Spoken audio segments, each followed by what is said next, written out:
বন্ধুরা, আপনাদের একটি কমন প্রশ্ন ছিল যে আপনারা কিভাবে জাস্ট এক ক্লিকে আপনাদের ফটোর ব্যাকগ্রাউন্ডটাকে আপনারা খুব সহজে রিমুভ করতে পারেন। সো সেটা নিয়ে আজকে ছোট্ট একটি ভিডিওতে আমি ডিটেলসে আপনাদেরকে দেখাবো যে আপনারা মূলত আপনাদের মোবাইল দিয়ে কোন অ্যাপসের সাহায্যে আপনারা খুব সহজে আপনাদের ফটো থেকে আপনারা ব্যাকগ্রাউন্ডটাকে খুব সহজে রিমুভ করতে পারেন এবং প্রপারলি এইচডি কোয়ালিটির ফটো আপনারা তৈরি করতে পারেন এবং পিএনজি ফটো আপনারা তৈরি করতে পারেন। সো বন্ধুরা, তার জন্য আপনাকে একদম শেষ পর্যন্ত দেখতে হবে এবং আপনি যদি আমাদের এই চ্যানেলের নতুন দর্শক হয়ে থাকেন তো নিচে লাইক বাটনে একটি লাইক করে নিচে সাবস্ক্রাইব বাটনে টাচ করে অবশ্যই বেল আইকনে টাচ করে অবশ্যই অল সিলেক্ট করে দিবেন, যাতে করে আমাদের নিত্য নতুন রিলেটেড ভিডিওগুলো আপনার কাছে পৌঁছাতে একটু দেরি না হয়। তো বন্ধুরা, চলুন শুরু করা যাক।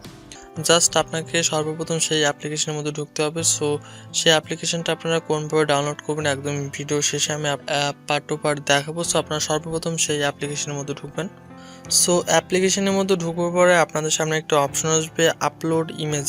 জাস্ট আপনারা আপলোড ইমেজে একটা টাচ করবেন। টাচ করার পরে জাস্ট আপনাদের পারমিশন দিতে হবে। তো জাস্ট পারমিশন দেওয়ার পরে আপনারা আপনাদের গ্যালারিতে যাবেন। জাস্ট আপনারা আপনাদের গ্যালারিতে যাওয়ার পরে আপনারা যে ফটোর মূলত ব্যাকগ্রাউন্ডটাকে রিমুভ করতে চাচ্ছেন জাস্ট আপনারা সেই ফটোটাকে সিলেক্ট করে দিবেন। জাস্ট ছবিটাকে সিলেক্ট করার পরে আপনারা দেখতে পাচ্ছেন আপনাদের চোখের সামনে কয়েক সেকেন্ডের মধ্যে কিন্তু এই ফটোটার ব্যাকগ্রাউন্ড কিন্তু আপনাদের সামনে খুব সহজে রিমুভ হয়ে যাবে। সো ডাউনলোড করার জন্য জাস্ট আপনি দেখতে পাবেন নিচে একটা অপশন আছে ডাউনলোড।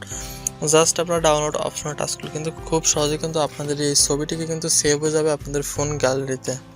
সো বন্ধুরা, এই ছোটো একটি অ্যাপ্লিকেশনকে আপনাদেরকে ডাউনলোড করার জন্য আপনারা প্লে স্টোরে ঢুকবেন। প্লে স্টোরে ঢুকবার পরে জাস্ট আপনারা এই জায়গাতে এসে সার্চ করবেন রিমুভ বিজি। ওকে, জাস্ট আপনারা সার্চ করবেন রিমুভ বিজি লিখে জাস্ট আপনারা সার্চ করবেন। সার্চ করার পর ঠিক আপনারা এমন একটি অ্যাপ্লিকেশন পেয়ে যাবেন। জাস্ট আপনি এই অ্যাপটিকে খুব সহজেই কিন্তু ডাউনলোড করে আপনারা খুব সহজেই এই কাজটিকে করতে পারবেন খুব ইজিলিভাবে। সো বন্ধুরা, আজকে ছোটো একটি ভিডিও যদি কেন আপনার কাছে একটু হেল্পফুল হয় অবশ্যই একটি লাইক করে দেবেন এবং আপনার কোনো ধরনের কোনো সমস্যা হলে আমাদের চাইলে কমেন্ট করতে পারেন। আমরা চেষ্টা করবো আপনাদের সকল কমেন্টের সমস্যার সমাধান করার। সো আজকের এই পর্যন্ত সকলে ভালো থাকবেন, সুস্থ থাকবেন। Bye bye.